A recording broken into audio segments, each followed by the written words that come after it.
he also hides his name some places. Because Okay, explain that. so like in German, B is actually B flat. So B, A, C, H would be B flat, A, C, and then they have a H, which is B natural. So it's,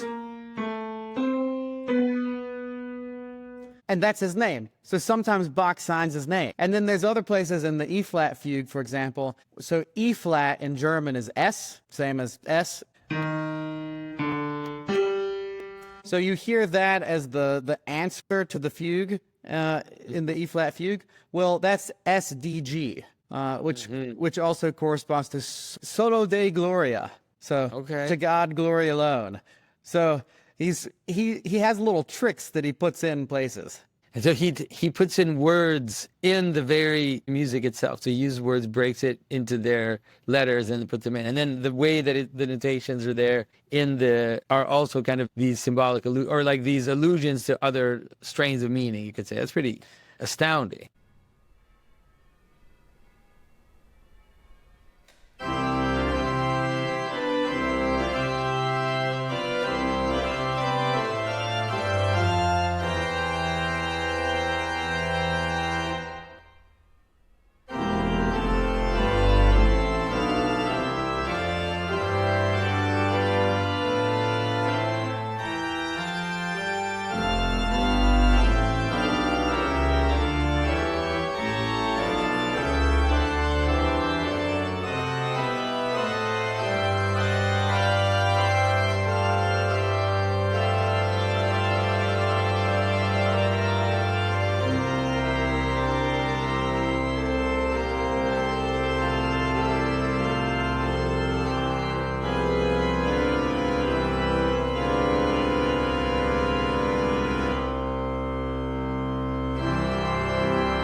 Hello, everyone. So some of you may have seen my original interview on Jonathan Pageau's channel, The Symbolic World, where I was talking about my album, the Bach Clavier-Übung Dritte Teil, and where we talked about music and postmodernism, and we went on for an hour and a half, and it was a great time with Jonathan.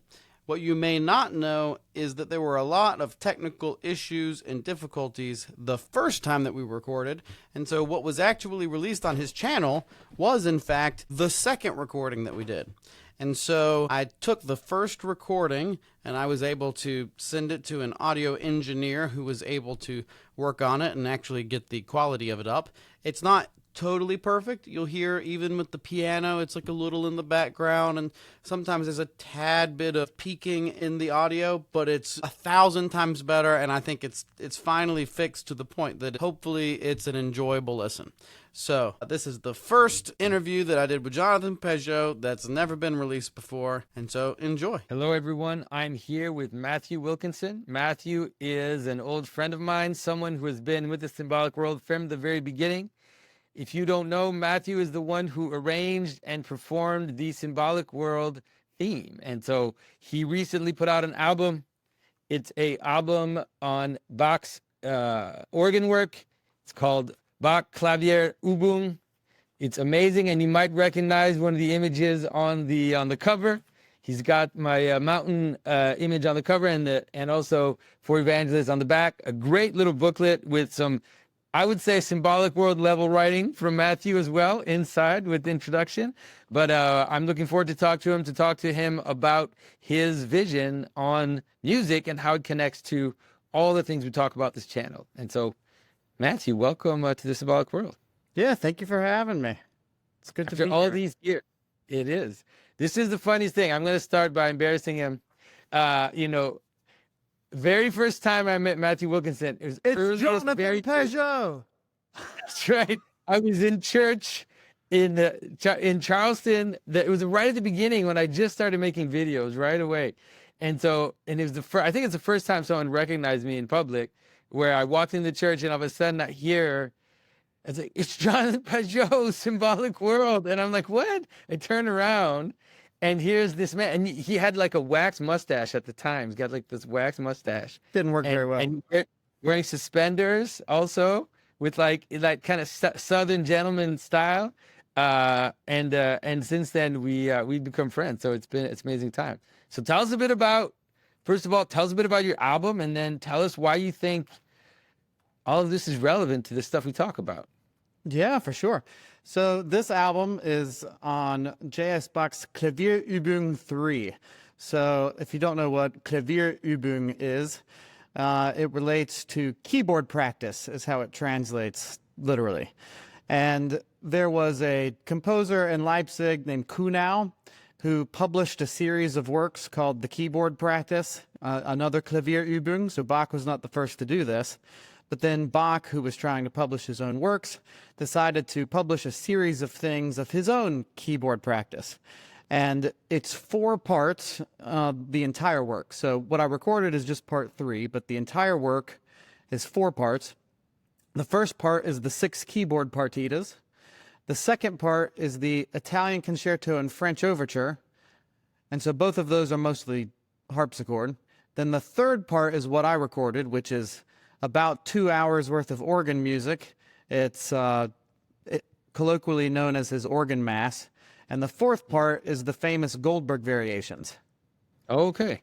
Yeah, and he believed in this so much that he self-published, because the idea was some publishers would publish some of his stuff, of course, because they knew they would turn a profit, but a lot of the stuff in the whole Clavier-Übung project was considered so dense and complicated that he basically had to self-publish it and believe in himself in order to get it out there, because it was, a little more complicated than your amateur harpsichordist or organist would just use to practice.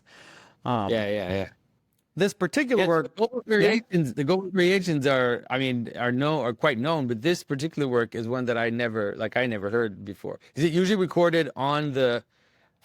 Is it sometimes people record on piano, or is it always recorded the way you did it? No, it's always on organ. Always on. Yeah, pretty much always. I mean, there really isn't a way for most of it to be recorded on piano because it calls for pedal parts. Yeah. Although he writes it in such a way that there's a lot of movements that he writes for manuals only. So technically there's, maybe 12 movements in there you could play on the piano, but I've never heard a piano recording of those movements. Some of them I think would actually be quite lovely on the piano if a pianist ended up doing it. Hey, hit that like button. But the big famous movements of this are the first movement and the last movement, which is the famous E-flat prelude and fugue, colloquially known as the St. Anne prelude and fugue, because it sounds like, "Oh God, our help in ages past," even though it's not that, because it was written before that English tune, but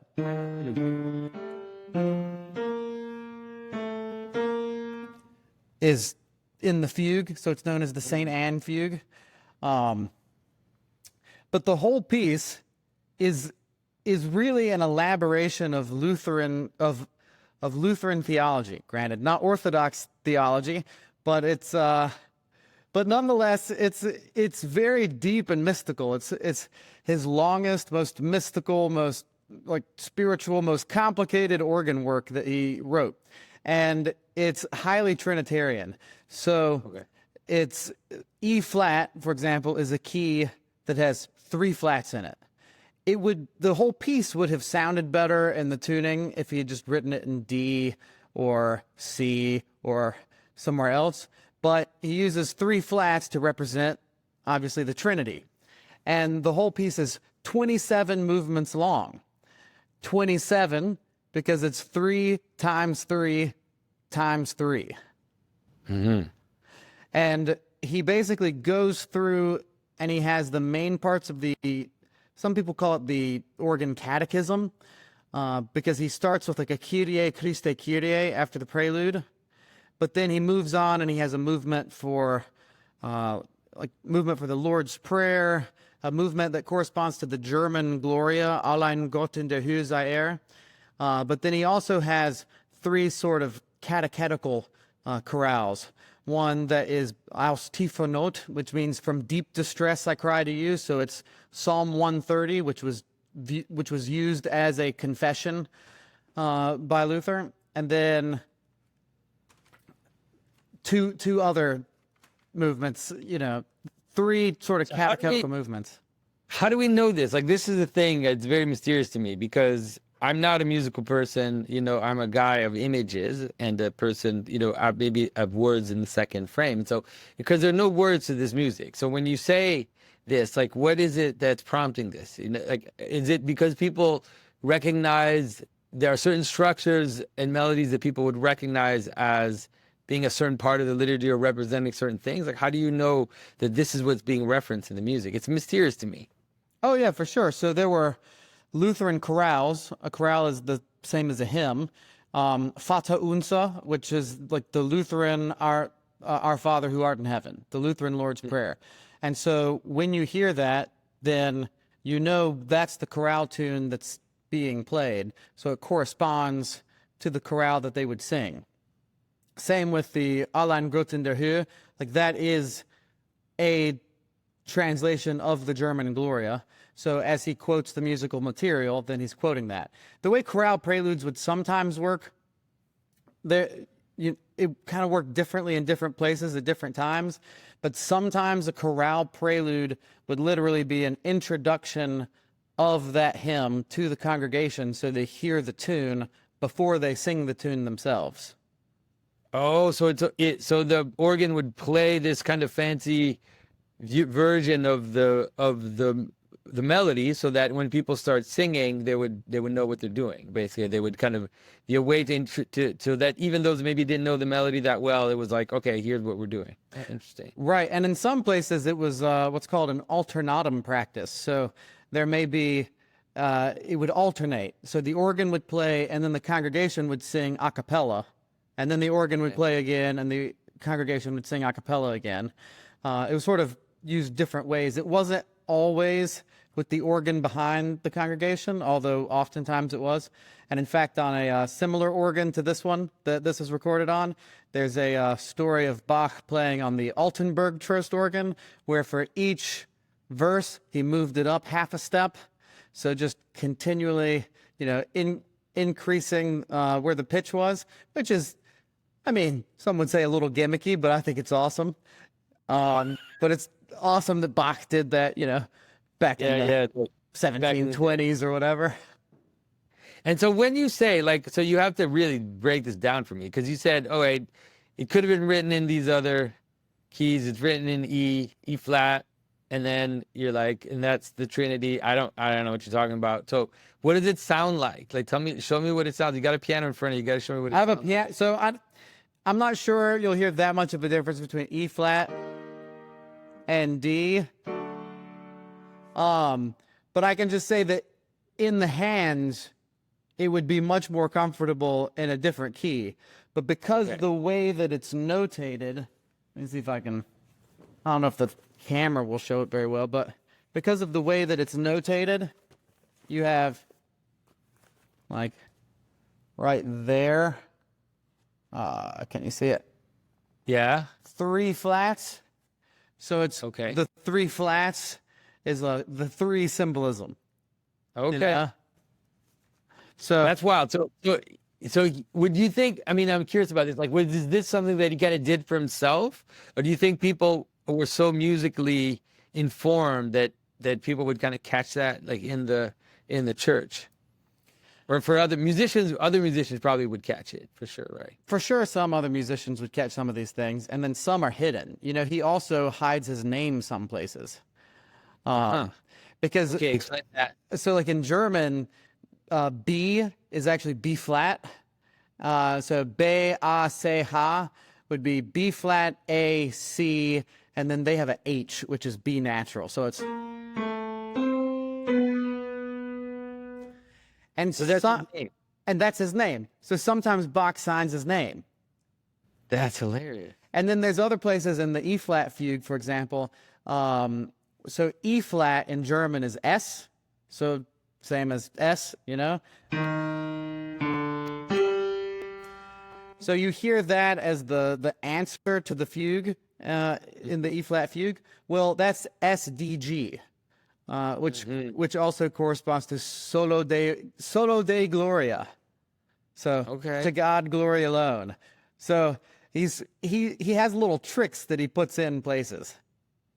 And so he puts in words in the very music itself. So he uses words, breaks it into their letters, and puts them in. And then the way that the notations are there are also kind of these symbolic or like these allusions to other strains of meaning, you could say. That's pretty astounding. And even the aesthetic, like the way that he composes, honestly, a lot of how he composes, he evidently belonged to this sort of mathematical society. There was like this group of scientists and architects and other academics who all worked together and exchanged letters and stuff. This was before the Freemasons and the Illuminati and all of that, but, you know, maybe a prototype. You know, he's not Mozart. There's a reason that Bach's music, you know, sounds right for church and Mozart's doesn't. You know, maybe we can get to that. But for Bach, you know, he was obsessed with the harmony of the spheres. He was obsessed with cosmic patterns. He was also obsessed with a numerological significance. And so a lot of times you'll find like the climax of a piece, or the point which has the most pathos, which is the most emotionally provocative, is exactly at the golden mean in his pieces. So it's around 2/3. And you can kind of see that like in Leipzig, like the city hall, like where the tower isn't in the middle. It's at like 65% over.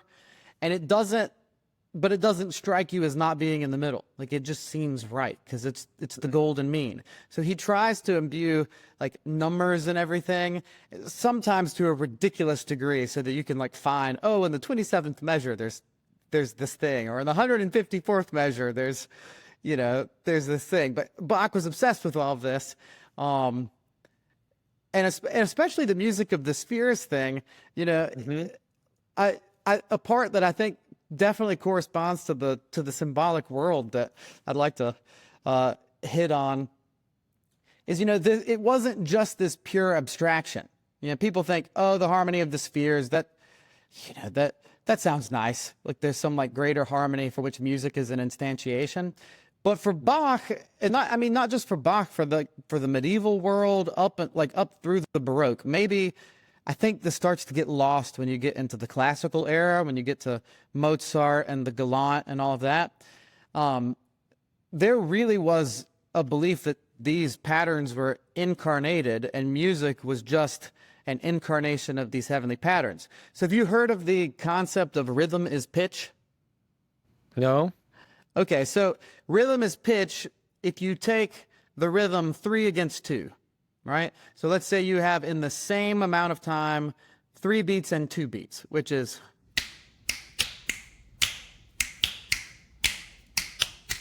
Or you take like 5/4, which is...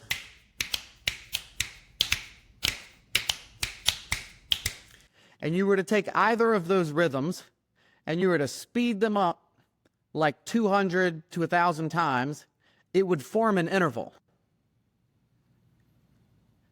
So an interval of pitch. An interval of pitch. So 3/2, if I'm remembering all of these correctly, because they each correspond to an interval.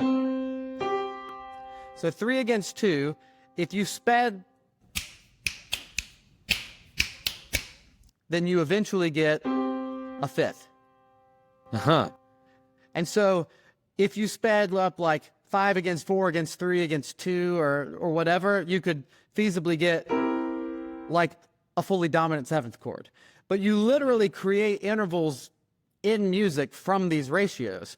So Kepler, for example, has this whole thing about the harmony of the spheres, where he examined the elliptical orbits of the different planets, and he was able to see where the farthest point from Earth is, or the farthest point from the sun was. And then he was able to abstract from that there were actual intervals between these orbits. So that one was the ratio of 5/4, the other was 4/3, the other was like 11/8. And so those really are ratios that make up musical intervals. So then when you're playing music, it really is a microcosmic instantiation of a higher cosmic pattern. So it's Well, not I've just seen some it. ethereal thing. Like it's It legitimate. represented that way. I don't know like how legitimate it is because I never checked it on myself, but I've seen our scale, for example, represented as the distance, like that the distance between the actual zodiac distance between the actual spheres, which is the planets that go up until Saturn, right? That you can trace the scale on that. Like it's like a musical thing that that the people don't know if they did it on purpose or if it, when they kind of created our Western music, or if it was just like you said, in some ways, these patterns that we see in the heavens, we see them because they're deeply embedded in our nature, and they kind of fall into everything we do, and you can't almost avoid it. It's just like a natural thing that happens where it is the pattern of reality, like you said. Right. Well, I mean, even these musical notes and intervals themselves, they sort of the way we derive our tuning system kind of makes sense from the way that just harmonics works themselves. So like when you hear one note, like C, you're not just hearing that C, you're hearing and the C above it, and you're hearing the fifth above that, and the octave above that, and you're hearing the third above that, the fifth, until you get to like the seventh. And I think it's actually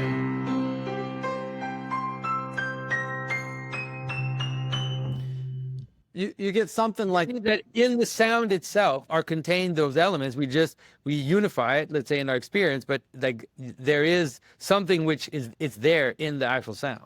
right. So Leonard Bernstein talks about that in like the unanswered question of how it makes sense both how harmony developed and how like musical vocabulary developed from the harmonic series itself. Because the first partial, the first thing that you hear other than the note itself, which you can actually hear separate. If you listen really closely, like you could hear this at Holy Ascension Orthodox, because of the way that the dome works, sometimes like if the deacon is chanting, you can, maybe he's chanting down here, again and again and again and again, in peace we pray to the Lord, but then you'll hear above that, and so that's the partial. And if you're listening really carefully, you can hear upper partials because of the acoustics of a dome, But so then it makes sense. That is an octave. It's the same note. And musically, what ended up developing from the early times was most music was in unison or in octaves. Men and women would sing the same melody together. And then sort of the next thing that developed like in what's called organum is like fifths apart. Well, the fifth is the next interval you get to up the harmonic series.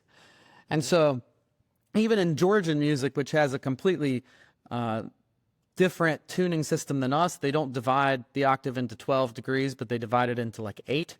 They still have fifths and fourths. So they still have, the intervals that derive naturally from the harmonic series.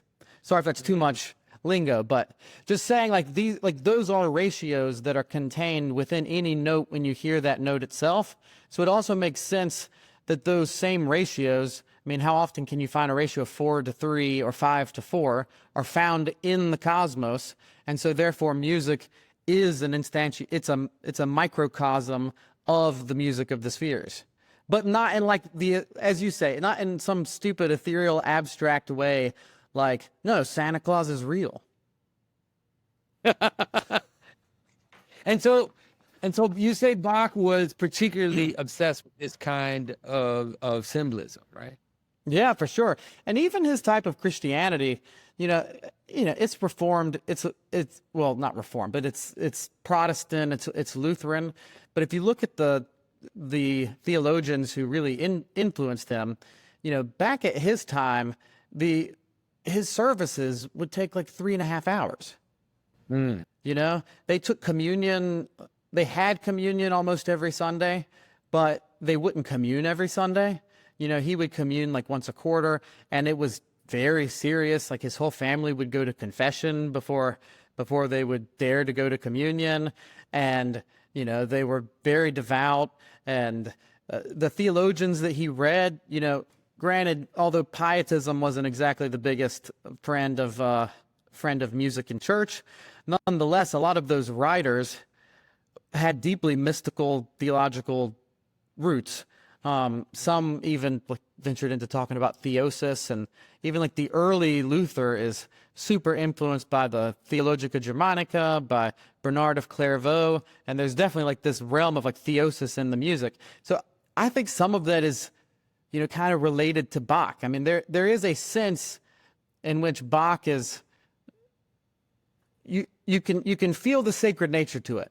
I'm not saying you should have Bach in an Orthodox church, but there is something that's clearly sacred when you listen to Bach, where you can tell like what he's trying to insert into the music. I don't know if you hear that, but No, but I think it's funny that you say that, because I mean, I might be wrong. We can see in the comments when people are going to write, but I think that people's intuitions are exactly that. I don't think I met an Orthodox person that doesn't actually love Bach. I don't know there's some people like the C.S. Lewis or these characters that kind of have something which it kind of transcends the differences. You don't know, like I said, you wouldn't have necessarily that in church, but when you listen to it, you hear through the separations. There's something about Bach and the way that he creates this diversity and unity, right? The way that he is able sometimes to push actually the diversity quite far, like to kind of break things down but then kind of bring it back into this unified pattern that seems to be the very breathing in and breathing out of reality. Like that's what you're experiencing. You have this sense that you kind of have this symphonic aspect in the best way, like this idea that he doesn't pretend that there isn't all of this almost messy, not messiness, but like there's all these possibilities that are playing together and kind of dancing together. And then you kind of see them wave, like, you know, surfing over each other, right? You see these things. I mean, I don't know. I'm not a musician. I'm saying it in my words, right? That's my experience of it, is you can see these patterns playing with each other and kind of going above each other. And I don't know. I might be wrong, but that's my experience. I don't understand it, which is why I'm happy you're talking to us, because I don't know what it is that's going on. So maybe you can help us. Yeah, for sure. Have that experience. No, I think there's a few things there. So maybe three things actually. So one is like that is fugue. So fugue is like the balance of multiple lines that are all repeating themselves at different intervals. And, you know, maybe they'll start in C major, but then it'll end up going to a distant key, you know. As the further along you get in music history, the more distant the key will be, like the farther away that it will go. But even in Bach, I mean, he'll take it pretty far sometimes, you know, and continue to extrapolate on material. And then there's a return home. And then it almost always, even in a minor, even in a minor piece, will end on a long, long major chord. So you see sort of this, like Neoplatonic, what is it, progression and return? You know, like it's going away and it's returning, and it's balancing all this multiplicity together into one final moment, which is why I can't stand it sometimes when, like, there are places for sure in Bach where the last note is supposed to be short. You know, like he writes it that way. But there's so many places where the last note is like a full measure, but just aesthetically, even theologically, that's the goal. Like that's the telos of the piece. And so it's sort of a personal thing that drives me crazy when someone finally gets to the last chord of a Bach fugue and they only hold it for a couple seconds and then they let go. It's like, no, you need to hold on to that chord. That's the whole thing, is about getting to that chord. You know, you're returning to God. This is Maximus. This is Origin. Like this moment, you know, like, I don't know, maybe that's a stretch, but I don't think it is. I actually think, like, can you give us an example? I'm forcing you to improvise here, but like, can you show us? You got a piano right in front of you. Yeah, I got a piano. Let's see. So you start with a subject that initially appears, one line.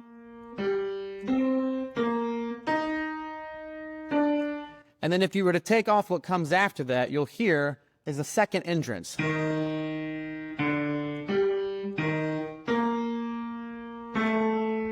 And then you have filler material until you can get to the place which is technically a little farther away, so you get to the third entrance. So playing all that again.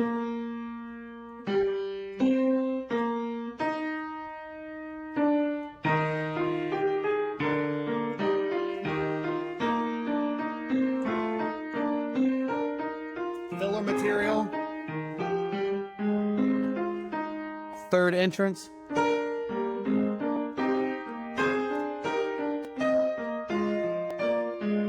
And then fourth entrance, it's going to be here.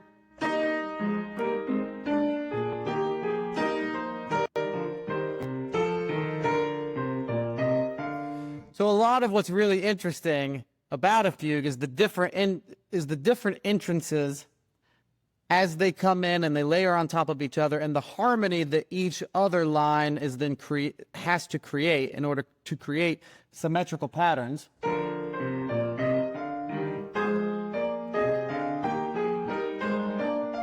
Filler material. Now this will be hard because I don't have the pedal with me, but you have.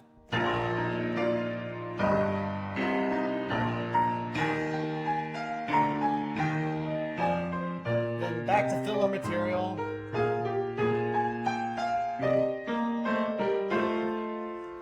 And now you're already slightly in a different key. So we've moved from, we have this chord, which wants to go to this chord. But we started with this chord. So we started in the key of E flat, but now we're moving to B flat. So it's moving from E flat up to B flat. Like this is typical for a fugue, but that's like moving away.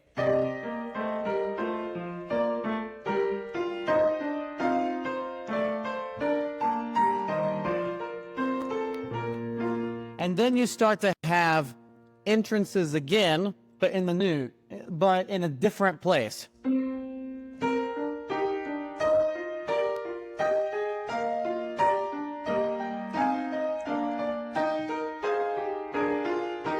But there he stacks the entrances on top of each other. So you have, and you have,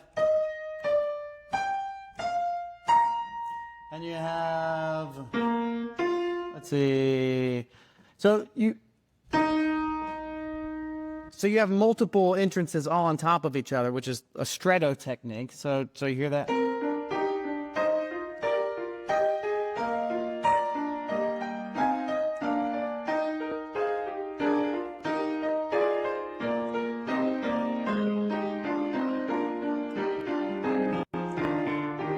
Another entrance.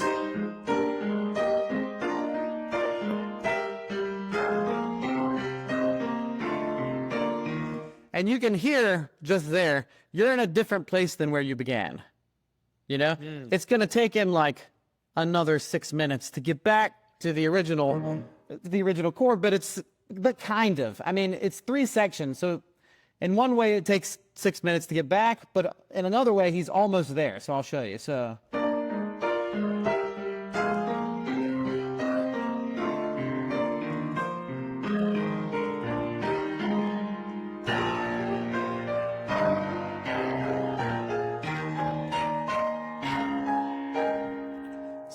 now we have an E flat dominant chord, so we went from E flat to B flat to now A flat. So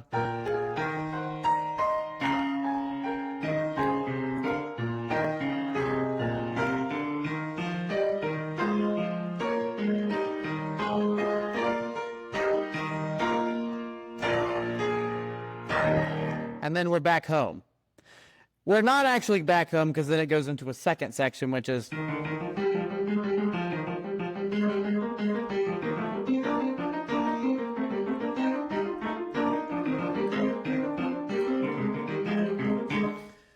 nice kind of dancing thing. Which this fugue is also in 3 parts, representing the Trinity, and and it also sort of corresponds to 3 times because this is almost more in the style of Palestrina, like in the way that it's composed, and then it sort of goes into a newer style, and then it ends with a.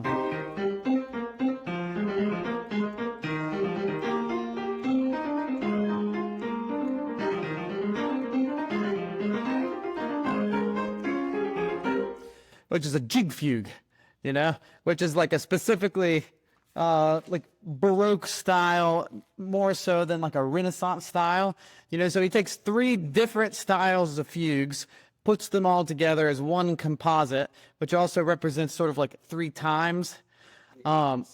And so, there's a Trinitarian aspect there. I don't know how elucidating that was, but you can see, like, for sure, like, a lot of the beauty of a fugue is the multiplicity, but it's how each line then begins to harmonize with each new entrance, and then how it takes material and goes into a new tonal area, moves to yet another tonal area, and then returns home. So this idea of progression and return, of the balance of multiplicity and unity, like, it's all there in fugue. And speaking of, I was reading this book in preparation for some exams. I'm finishing my doctorate right now, so I'm reading just a bunch of literature about organ stuff that nobody wants to read. Great literature if you're trying to fall asleep at night. Just get Willie Appel's keyboard music history from antiquity to 1700, and you'll have no problem falling asleep. But honestly, it's fine. But that book at one point said Bach, who may be considered Gothic more than Baroque. And that, I thought, maybe you'd have some interesting insights on. I had this conversation with Andrew Gould. And so I said, Andrew, how would you consider Bach more Gothic than Baroque? Because he's obviously in Baroque, not only in the Baroque era, but he sort of ends the Baroque era. Like, his death, 1750, is considered the end of the Baroque era of music. Like, now you're into the classical era. So how do you consider him Gothic more than Baroque? I don't know of another, like, acoustician or whatever who says this, so I'm going on what Andrew Gould said, but it does make sense. For those who don't know, people, you should know who Andrew Gould is. But Andrew Gould is he's a building designer, liturgical designer, but he also built organs. He's also a musician, and so he knows this connection between architecture and music in a way that many people, don't intuitively understand. Right. He was saying there's an acoustic phenomenon, which is fascinating, in that a lot of these organs are in Gothic buildings. And a lot of the big organs that are famous for doing, especially Bach, not necessarily the church that I recorded this on, but like, you can think like St. Bavo in Harlem, for example, are known for these big Gothic buildings. And he says that in Baroque architecture, it's almost akin to Byzantine architecture in that all of the walls are plastered. And so the plastering of the walls actually creates a pretty uniform reverb for both the low frequency and high frequency, which means that the low frequency can actually get a little bit muddy and can overpower high frequency. Now, granted, organ builders kind of knew how to deal with that to some degree, but it's still like a natural facet of overly plastered walls in a Baroque church. Whereas in a Gothic church, Andrew told me, because there's so much stained glass, you don't hear the rattling necessarily, but there's just a little bit of rattling in the glass that actually takes out a tad bit of the boominess of the bass, which means that in a fugue like I was just playing, when I was trying to emulate how low it is, that wouldn't get lost in the space because it's not as boomy. So even acoustically, there's sort of a idea how maybe Bach is more Gothic than he is Baroque, in that the organs that sound best sometimes, not all the time, but fit well in a big Gothic cathedral, ironically, even though you kind of have to do them. In some ways, maybe, like, even whether consciously or unconsciously, he knew what it sounded like in the church and was composing based on that knowledge. Well, not only knew, he was probably playing it in the church and was like, yeah, that doesn't sound right or whatever, and knew like what he had to put in there. Well, for sure, like, his whole life mission was in creating a well-regulated church music, as he called it. So most of what he wrote was cantatas for church. I mean, he had a cantata corresponding to like almost every Sunday of the entire liturgical cycle. I mean, the amount of music that he cranked out is enormous, but there's another way in that he might be considered more Gothic than Baroque, even though it's, anachronistic, in that the Baroque, people would say, like, who's the quintessential Baroque composer? And they might say Bach, and I think that's actually wrong. I think it's actually maybe Handel. Yeah.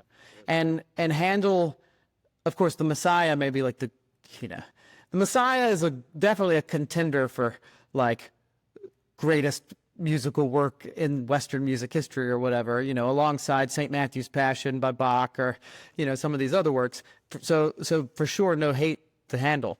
But he was definitely more interested in opera and wrote tons and tons of chamber music. Bach wrote chamber music too, but the bulk of his output was written for the church. Almost, the majority of what he wrote was specifically written for the church. And Bach really didn't write any opera.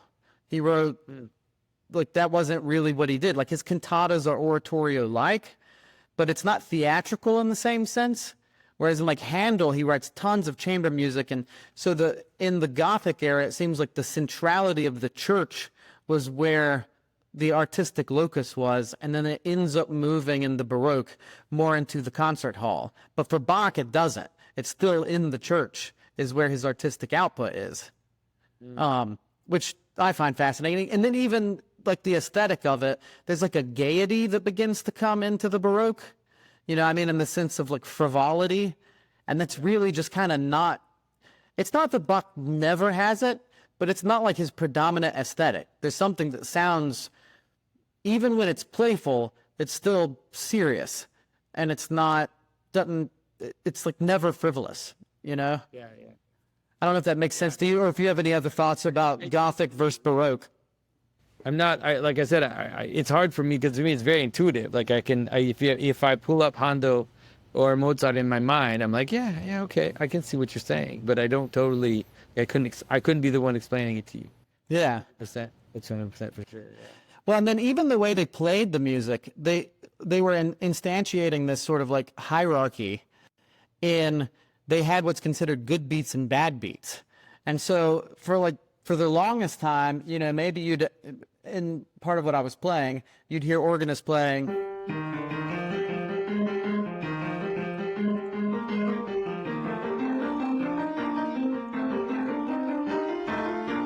which sounds fine because it's Bach, and it's like it's hard to make it sound bad.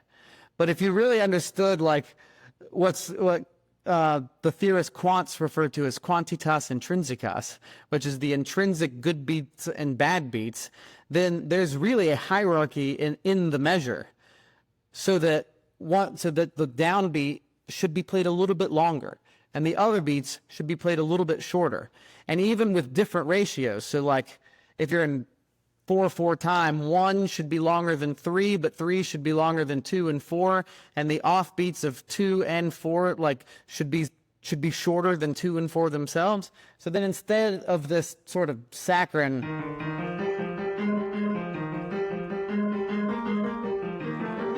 you get something more like,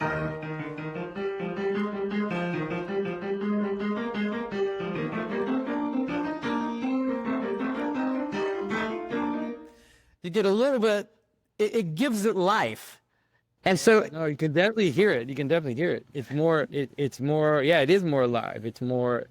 There's more variation, but there's also more, I don't know how to say it, like more backbone to it or something. Like, it doesn't just flow. It just, it's calling for attention because of the hierarchy. Yeah, it has its own groove. This concept of hierarchy, like, I've really tried to think about music history, and I think it's given me a new way of sort of seeing how music history has progressed. It's not a perfect science in that, like, hierarchy, like, which hierarchy, but you can think, like, in the time of Bach, even the organs themselves were built with this cosmic hierarchy in mind. Like, the ratios of the architecture of the facades of the organ were built to also have these same ratios. So you'd still have the ratio of 3:2 and 5:4. And it created this, like, beautiful architectural thing within the church where the organ itself was supposed to be an instantiation of the music of the spheres, but even also like the idea of it coming down. I think you told me before, like the symbolism of the organ, it is breath. So even on some pipes, you'll see they'll paint faces over the holes that the air comes out of.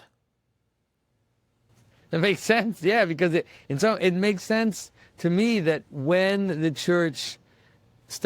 Western Church started introducing music into it, because until then everything had been voices, that they would have inserted something that would be basically air going through pipes, because there is something spiritual about that. You know, it does have this. It really is just you're hearing the vibration of air against something. That's what you're hearing, and so it is very the closest to the voice. You know.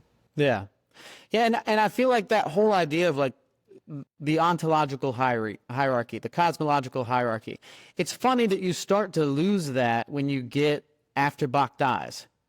So you get into like Mozart, for example, which is like the same time as Rousseau, and you can listen to what Rousseau says about opera, and he can't stand fugue. He hates fugue. Really? Rousseau hates fugue. Rousseau hated fugue. It had nothing to do. And also, screw Rousseau. What a jerk. I mean, he had multiple children. Why did he say that? Do you know why he hated fugue? He had all these children and then abandoned them all. I mean, it was what a jackwad, that guy. So anyway, no respect for Rousseau whatsoever. But he was big into all of the. He was big into all of the into the opera at the time, and what he wanted was what he considered elegance. And so elegance for him was a beautiful, simple melody with harmony. Yeah. And even in Mozart, like you kind of see that, and in Haydn you see that. But to me, it's like, Mozart's so accessible. Mozart is really accessible. It's almost pop music. It's like it's got that, you know, it's pop. It's not pop music. I'm being condescending. Mozart's amazing, but I mean, it's more. It's definitely more melodious. Bach is kind of like, he's like, oh yeah, you if you work at this, I'll bring you a great satisfaction, but you gotta put in your time. Like you can't just sit back and relax. Like it's not happening, you know. Yeah, it's going to a mega church versus standing in a liturgy, you know. Yeah, and I think there really is a parallel there with, you know, with Protestant. I mean, technically, you know, I am Anglican, so I am technically Protestant. So, you know, I'm saying this with love to my own church.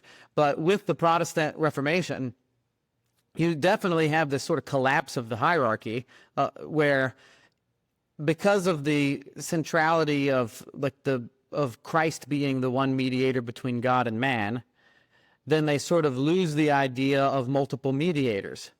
And it's like, well, both can be true. It's like, well, why do you need someone else? I mean, I could live my whole life and not ever have anyone pray for me, but I sure would like for people to pray for me, you know? And so, but you get this where like, then instead of it being God and the saints and then the really good saints, and then, you know, the angels and the archangels and all the way up, it's just God and man. And I almost feel like, because like that's a change in cosmological thinking and ontological thinking, and you get that in the aesthetic of the classical era, where then it's just melody and harmony. It's like dyadic, you know. It's two rather than multi-layered like fugues or Renaissance motets are, and it corresponds to all of the time where it's anticipating Nietzsche's hermeneutic of suspicion against all hierarchies. And something that John Vervaeke said that I thought was fascinating was with Kant, you know, the Copernican revolution of Kant was that if for Plato to move into rationality was to move into the real, then because of how Kant, his extreme epistemological skepticism, to move into the irrational is to move into the real. Mm-hmm. You know? And so that's the birth of Romanticism, Vervaeke says, which I think is a great way to understand it. But that also sort of is the birth in music. You have the same aesthetic, you know? But ironically, when you get into the Romantic era, I feel like you get more polyphony. Like Beethoven loves Bach. I mean, even Mozart loved Bach. Bach is inevitable. Yeah. Like, if you don't say Bach is the greatest composer of all time, then you just don't know anything about Western music history. You know, it's indubitable. Like, Bach is by far the greatest, you know? But when you move into the Romantic era, which, like, starts with Beethoven, and then you have, like, Brahms, you know, Tchaikovsky, all the way to Rachmaninoff, all of those guys, even though they're not writing fugues in the same way, they still harken back to the master, because even though you're just trying to, not just trying, but even though maybe the aesthetic goal is to manipulate the emotions, when you really want to manipulate the emotions and you really want to get to the heart of what like man is, you got to go back. You got to go back all of the way to that which actually is real. You know, it's sort of like the postmodern flip of in order to deconstruct a narrative, you have to recapitulate that narrative. Mm-hmm. You know, I feel like you start to get that even in the Romantic. And then when you move into the modern era, where you really start to get modernism, and especially postmodernism, then you really start to see this, you know, hierarchy is bad thing. Yeah. You know, and so you get in Schoenberg, you know, I don't know if you know the composer Arnold Schoenberg. Yeah. But you get in Schoenberg what he calls the emancipation of dissonance. Yeah, I know, it's crazy. And he'd use that as just the extension of Western music history. Like he doesn't view it as this radical thing, even though obviously it was radical. And so, you know, when it first starts out, that whole aesthetic of music, let me just play like a tad bit so it makes sense. Because I've mentioned him before, and some people maybe have never heard what it is that's happening here. So there's three composers. There's Berg, Schoenberg, and Webern. And so early, when you get to the emancipation of dissonance, and people are playing around, they're trying to break free dissonance so that is no longer a dissonance. You know, maybe that's a consonance. It's supposed to lose a little bit of its value. And so what you're actually left with is in gestures. And the gestures end up creating the aesthetic that you're supposed to feel. So one example of this might be like the Berg Sonata. And so this isn't quite as far as it goes. This is at the very beginning. But you can hear...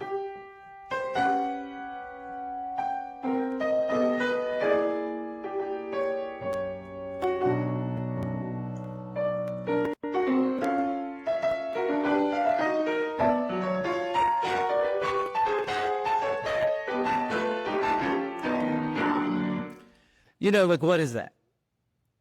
Yeah. But it does have some emotion. Like, I will say, like, It's not completely dissonant. It's playing with dissonance. It's like it's kind of bringing you somewhere and then surprising you with something you don't expect. And so it does have the kind of emotional appeal that like that a horror movie has, in the sense that, you know, it has you these jump scares or like surprise.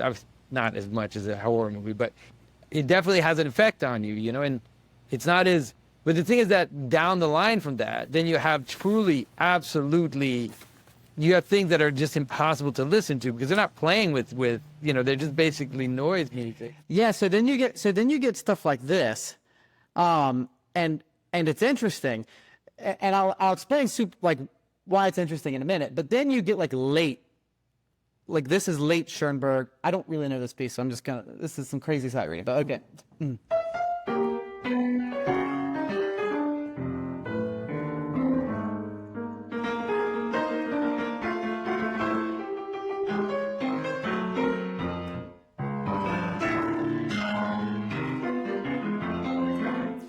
You get stuff like that, you know?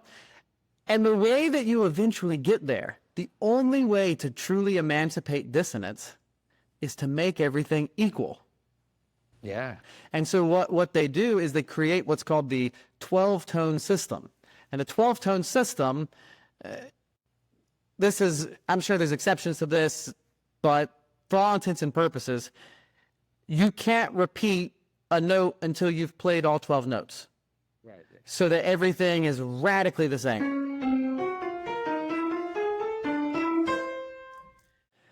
And then you start composing, with mathematical ratios, and there's some like really, interesting stuff that comes out of it, but nobody wants to listen to it. And what's crazy is that was the predominant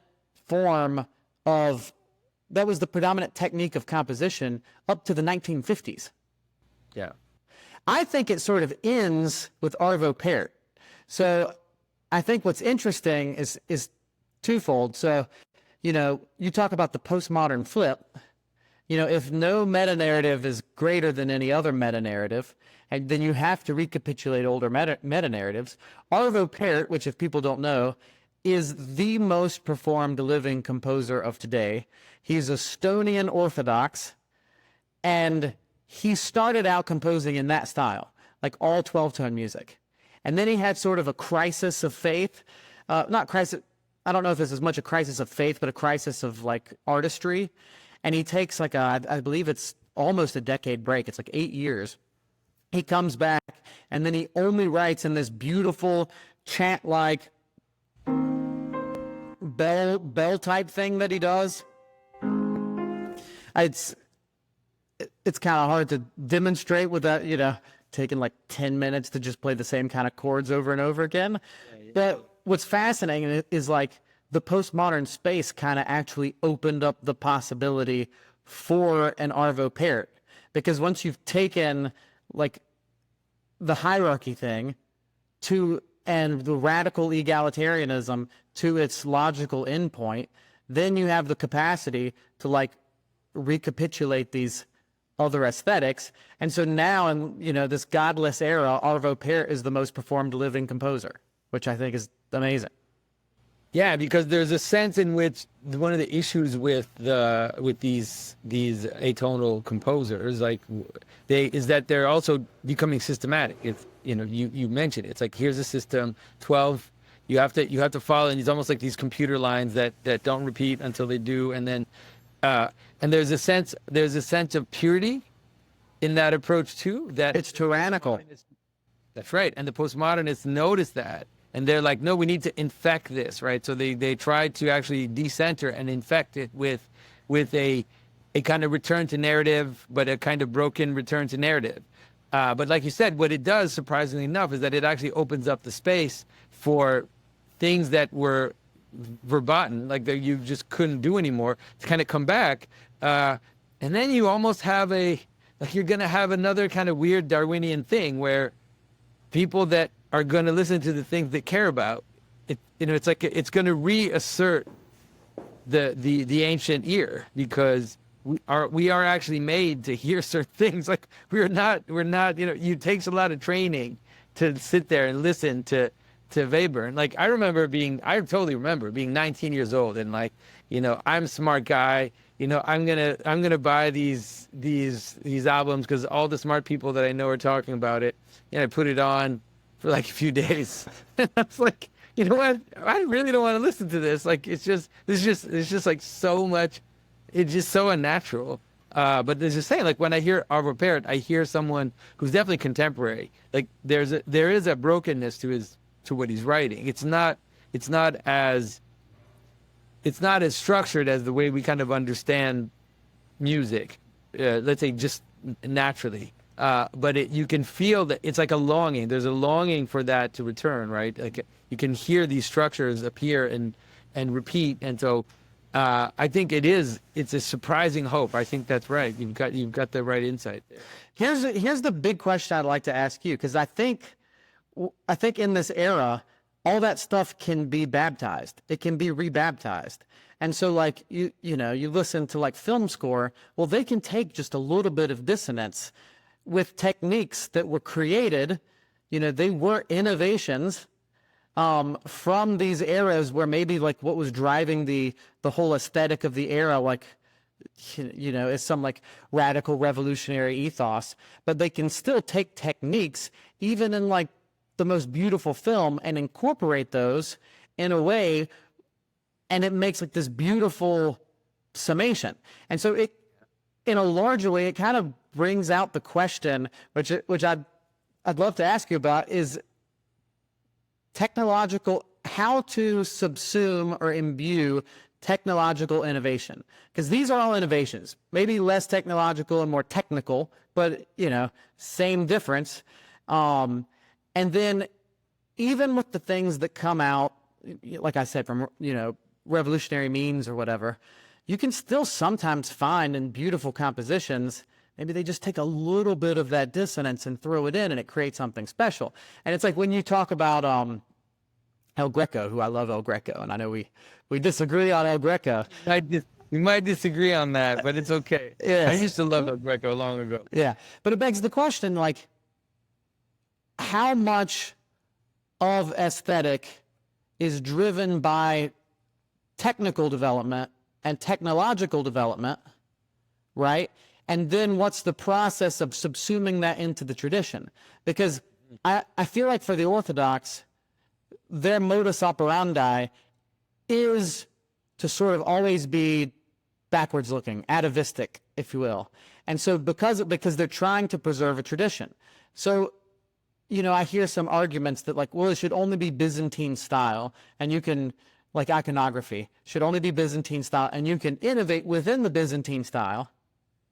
That you shouldn't incorporate like three-dimensional stuff, And so even though, of course, there was like the whole Russian classicism and icons and there, but, but it begs the question, like, I don't know, how do you think about that as an Orthodox iconographer?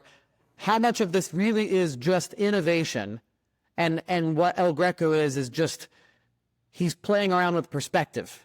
That's the other argument, is that what he's really doing is playing around with perspective, or Giotto or whoever, they're playing around with perspective more so than trying to like destroy Christianity from within, or obviously that's a caricature, but you know what I mean.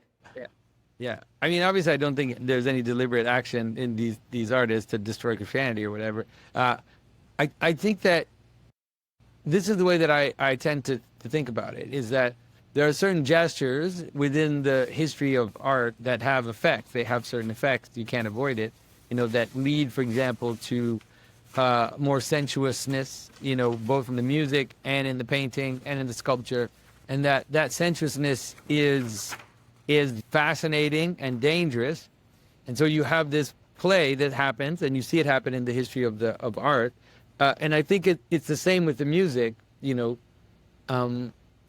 I love your image of the musical, of the movie score. I think that's a wonderful way of understanding it, because what the musical score does, what a movie score does is that it's purpose oriented, right? It's like, because it's following a narrative, it has a purpose for the music. The music is playing with the narrative. Like, doesn't just exist on its own.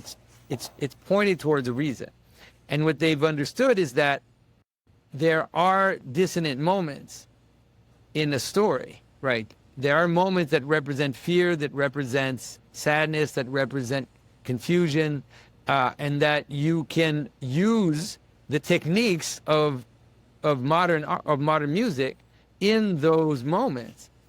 And then in the story, there's a return to consonance, or a kind of a moment of hope, or a moment of coming together. Then you can use the modes that are more melodic or more consonant in their structure. And I think that might be the way to think about it just in general, which is, for example, I've mentioned this several times on my channel before, but in Russia now, there is this interesting tradition of maintaining a more kind of traditional Byzantine-looking style in the church, returning to that, but then also using romantic techniques, or social realist techniques, or more kind of Renaissance techniques for statuary outside. So you can find a church, right, that's dedicated to a saint, and then the inside will have icons and an icon of the saint, but then outside in the park that's across from the street of the church, then you'll have a 3D statue of Saint Nicholas, right? And that what it does is, in some ways, it seems to me to be maybe even better than before, because what it does is it reminds us of what space we're in, and how each part of the space can be connected and and reflect the aspects of the secular and the more embodied and the more, and then in the church, kind of this aspiration towards heaven.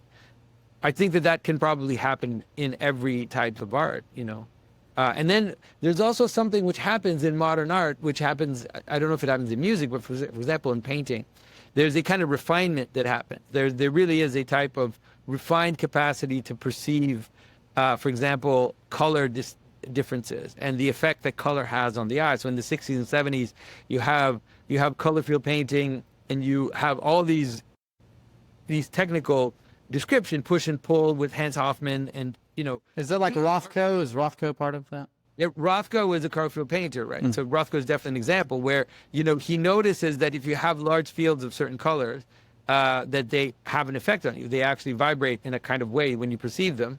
And then if you put those colors next to other colors, that they for example, the idea that when you see certain colors next to certain other colors, you don't see the one color the same, that they actually talk to each other, right? So if you put a color, like if you have a strong green, right, that green is asking your eye to see red. It's compensating for it. So if you put another color next to it, those two colors and their negatives will play with each other a little bit in the way that you talked about the chords. You can do this. Everybody's done this for fun. Like, you try to do it for fun. If you look at a blue dot, for a very, very long time, and let's say a blue dot in a white space, and then you look into the white space after like 30 seconds, you'll see like an orange dot. It'll just appear in the white because your eye is compensating for the color, but that affects the way you perceive. And so these techniques, which were played with in the painters in the 60s and 70s, they can be brought back into the iconography, within the tradition.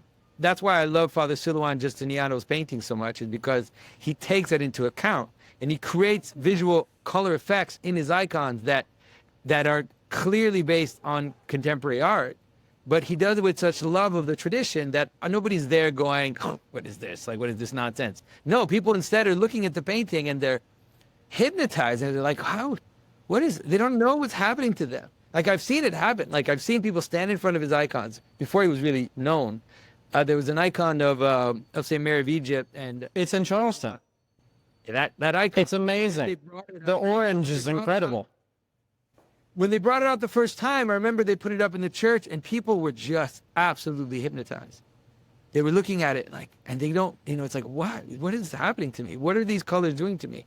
And so I think that this is, in some ways, it's also being more deliberate, maybe even than the ancients were about these uses, and understanding that there are ways that the modern specification, like the specialization that modernism was, that it can be brought back, like you said, into the tradition and made to serve a higher purpose. So, like, could you subsume Picasso into the tradition?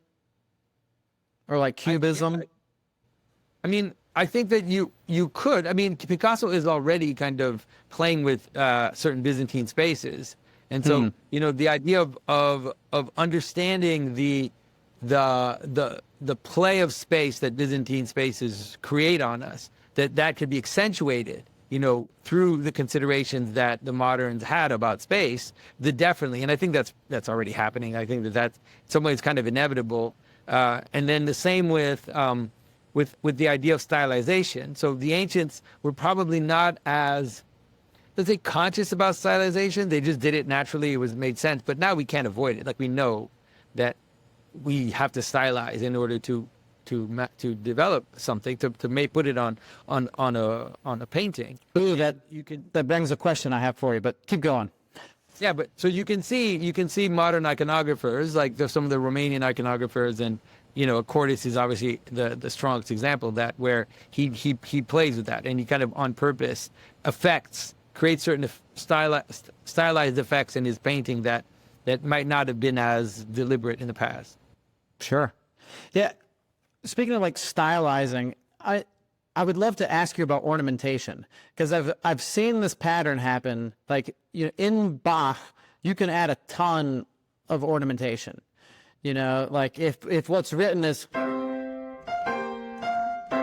that wouldn't be written, but let's say it was, you could go,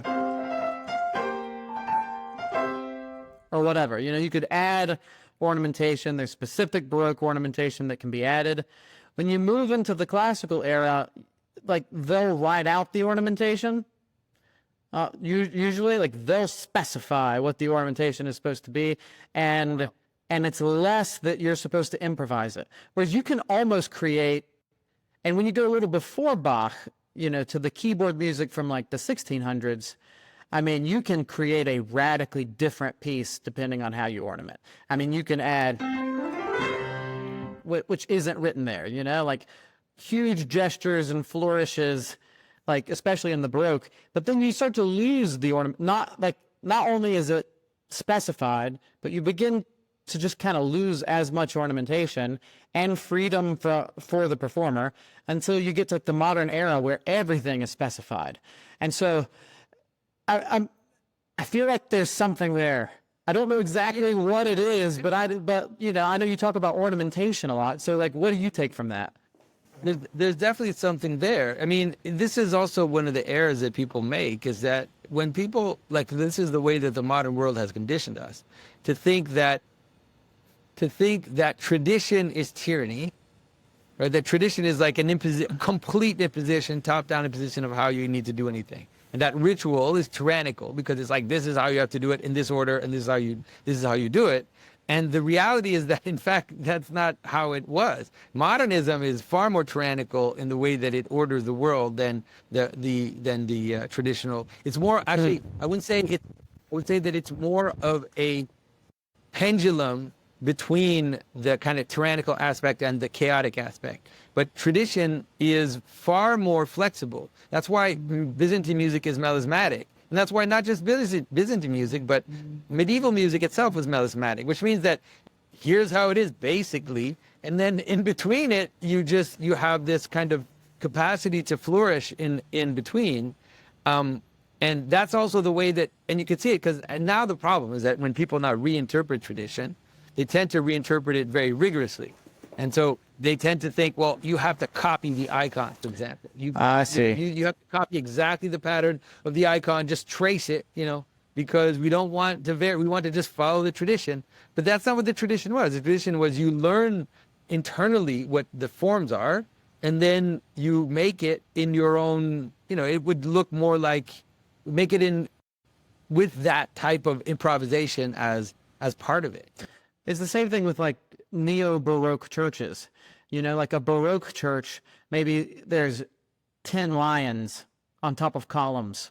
And each column, it's like one, you know, it's kind of cross-eyed, or like one, the paw's over here, you know, and there's just tiny little variation in between them. But then in a neo-Baroque church, they'll just do 10 copies of the exact same lion. Yeah. It's like so dumb, but you know, like that's... There is this difficulty of seeing that, in fact, reality is a play between this type of order and then a kind of improvisation or a type of fluidity which exists in the churches. And you see that, like, or they exist in the liturgy, in the churches, and everything that we do. You know, when you go into a traditional world, you realize that, I mean, the ancient, it's so funny because they're even as silly as the way people look. It's like, you know, we now have like the businessman and the punk rocker, right? So we have these weird extremes of like everybody dressing exactly alike, wearing a stupid suit with a stupid tie, and just like this, and then everybody's like a crazy dresser. But in the ancient medieval world, like there was way more variety in how men would both dress and wear their hair and wear their beards. And you see, even like you see the oldest photos, you know, of people, like you'll see they've got crazy mustaches, they got other stuff, because there wasn't like this idea that the ancient world is just everybody is the same, everybody follows the lines. Like, this absolutely false. There's a picture of Bach's dad wearing a kimono, like a painting. You know, it was like, oh, the special thing they got from Japan. And I'm like, I did not expect to see that, you know. It's like that in the kimono. But I think that's the thing that we have to kind of understand, is that, you know, we also sadly interpret the ancient world with political categories, and we tend to think like, oh, right, you know, this is how the ancient world was. But it is just not how it is. And you can, if you pay attention to, the medieval world had, how can I say this? Like, the medieval world both had high liturgical forms and dirty jokes, and they had all the levels in between, and that's how culture functions. And if you look at the manuscripts, we've talked about this before, is that you can have an image of a holy thing, completely, a story of the life of Christ in the center, and then you'll have a crazy monster, sticking its tongue out at you in the margins, and that's just like, that's it. That's actually the balance. Yeah, no, that makes sense. Look, I think we probably have brought people into spaces that none of them are used to thinking and talking about. So you guys need all time to meditate. But in the meantime, you have to check out Matthew's new album. We're gonna put the link to where you can get it, both physical copies, because the booklet is awesome. If you have a CD and you like listening to CDs, this is definitely worth it. But obviously, Can I point out one thing about that real quick? Just Go for it. the organ that it is like a historical organ that it's recorded on. So one thing I didn't mention earlier is even though Bach may or may not have played this organ, it's from like the 1730s. Bach definitely played the sister organ to it, which is in nearby Altenburg, and he loved that organ. So it's just a really interesting, just to hear historically what it sounds like. It's not a modern organ, it's like you're kind of like stepping back in time, hearing hopefully like how it would have been heard in Bach's day. Anyway, I just wanted to throw that out there that we didn't mention. The organ itself is amazing, the Trost Organ in Waltershausen. So guys, check it out, and then we'll also put a link to if you want to stream it, you can also stream it. That is definitely possible. But yeah, and Matt, I want to thank you. I want to thank you for. You guys don't know the story of the Symbolic World theme. Is that the first theme that I chosen was directly from Rimsky-Korsakov, which is the take on the Easter Troparia, on the Paschal Troparia, and I started getting strikes on my copyright strikes on my channel, and I was panicking. I was at the beginning. I was like, "What do I do?" And I can't believe it. And then Matt said, "Hey, I can do this. I can do this." And then he got people to play with him, and they all volunteered, and I'm very grateful. I really appreciate it. Oh, thank you very much. Yeah, it was a pleasure to do. It was fun. It's actually, I don't do a ton of composition. I do a lot more arranging, and this really was an arrangement. Like I was arranging the same thing that Rimsky-Korsakov arranged, which is the Paschal Staccaron, let God arise and let his enemies be scattered. But it was one of the first times that what clicked to me in arranging your piece was you can create, maybe this is too technical, but you can create harmony via polyphony, or you can create polyphony via harmony. So you can either have the lines create the harmony that comes apart from it, or you can sort of say, oh, this is the harmony I want, and then make the lines work within that harmony. And I tried really hard. I don't know if you can hear it or not, but I tried really hard to do the opposite, where I tried to write the lines with a few points where oh, I know what the harmony is here, here, and here. But otherwise, let's see where the lines get and what harmony is created from that. So, it's an interesting, creative dichotomy there. But tried to create the harmony from the polyphony rather than vice versa.